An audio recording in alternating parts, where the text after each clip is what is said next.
रावण को सबसे ज्यादा अगर परेशानी हुई तो हनुमान जी की पूंछ से हुई। क्यों?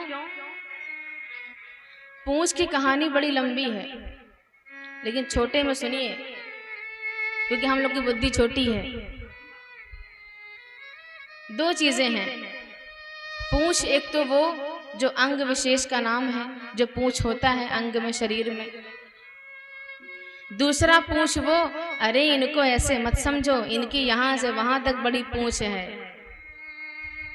एक ये वाली पूंछ है, इनकी तुलसीपुर से लेके बलरामपुर तक बड़ी पूंछ है। इनसे ऐसे बात ना करो। बड़े बूढ़े जो बाहर बैठे रहते हैं उनसे पूछो क्या हाल है, दवा पानी क्या बताएं। अब इस घर में कोई हमारी पूछ नहीं रहा। बेटों से कहो काहे नहीं पूछ रहे हो, पिताजी ने हमसे पूछा था। तो समस्या पूछ की है कि नहीं? अरे उनके घर का चाय की छोड़ो, पानी तक का नहीं पूछा। ये है पूछ। पूछ की समस्या सदैव से रही है और इतिहास गवाह है, आज तक किसी भी दुर्जन को सज्जन की बढ़ती हुई पूछ अच्छी नहीं लगती है, ईर्ष्या होती है। और फिर रावण की तरह वो उसकी पूंछ को अर्थात प्रतिष्ठा को जलाने का प्रयास करता है। और पूंछ को तो कुछ नहीं होता है, अपनी ही लंका जल जाती है। एक बार और इतिहास का गवाह है कि भगवान की कृपा से जब भी कोई दुर्जन सज्जन व्यक्ति के बढ़ती हुई प्रतिष्ठा रूपी पूंछ से जलता है, और जितना जलता है हनुमान जी की कृपा से, भगवान की कृपा से उसकी पूंछ बढ़ती ही जाती है, घटती नहीं है। कितना भी निंदा कर लो, परेशान कर लो उसको। हनुमान जी की भी पूंछ यहाँ पर बाढ़ी पूंछ कीन कपि खेला, खूब खेल किया लंका में। क्या हुआ?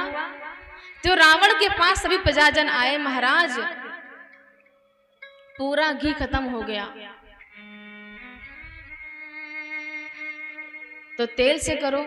और तुम लोगों को घी से कहां कौन था? मूर्ख लोग, तेल से ही शुरुआत करते, पूरा घी खर्च कर दिया लंका का। प्रजा लोगों ने कहा भाई हमें क्या पता, हमें लगा बंदर की पूंछ है, थोड़ी सी घी लगेगी, हम लोग भी अमीर हैं, सोने की लंका है, घी से इस्तेमाल करें। पर इनकी पूंछ बढ़ती जा रही है, बढ़ती जा रही है, यहाँ तेल घी दोनों खत्म होगा। तब रिफाइंड ऑयल रहा वो लेके आओ। हनुमान जी ने कहा जिसकी जो श्रद्धा सब लेके आओ, सब स्वीकार है। तब तेल घी रिफाइंड सब लगाया गया, कपड़ा बांधा गया। अब पहले इस बंदर को पूरे लंका में नचाओ, घुमाओ, इसकी बेइज्जती करो पहले। हनुमान जी ने कहा ठीक है, हमू जरा देखी कहाँ कहाँ चंदा आवा है, प्रसादों हमें देखे ना, चंदा कहाँ कहाँ से आया है। लंका में घूम घूम के देखा, अच्छा विभीषण जी के अलावा बाकी सब ने चंदा दिया है, तो प्रसाद भी सबको देना पड़ेगा। अब जो लगाई आग, पावक जरद देख हनुमंता, भयो परम लघु रूप तुरंता। हाँ तो फिर जली जो लंका, बाल दी विशाल विकराल ज्वाल जाल, मानो लंक लील वे कुकाल रसना पसारी है। काल ने जैसे अपनी जीभ को निकाल के लपेट लिया लंका को, और धू धू करके लंका जलने लगी। लंका जला करके धू धू कर रही है। यहाँ माँ जानकी के पास छोटे से बनकर पहुंचे तो माँ जानकी कहती है कि लंक जला के जली नहीं, हनुमंत विचित्र है पूंछ तुम्हारी। कौन सा जादू भक्त भरा, हंसी पूछती है मिथिलेश दुलारी। कि लंका पूरी जला के तुम्हारी पूंछ नहीं जली, ऐसी क्या रहस्य है पीछे? तो हनुमान जी क्या कहते हैं कि बोले कब ये राघव आगे है। पहला कारण तो माता राघव जी आगे हृदय में है, दूसरा पीछे है पूछ रहस्य है भारी। पूछ का रहस्य ये है कि वानर को भला पूछत कौन है, राम जी के पूछ पीछे है पूछ हमारी। राम जी ना होते तुम्हारी कौन पूछता, वानर को कौन पूछता, तो राम जी के पीछे है पूछ हमारी। राम जी है तो हमारी पूछ है।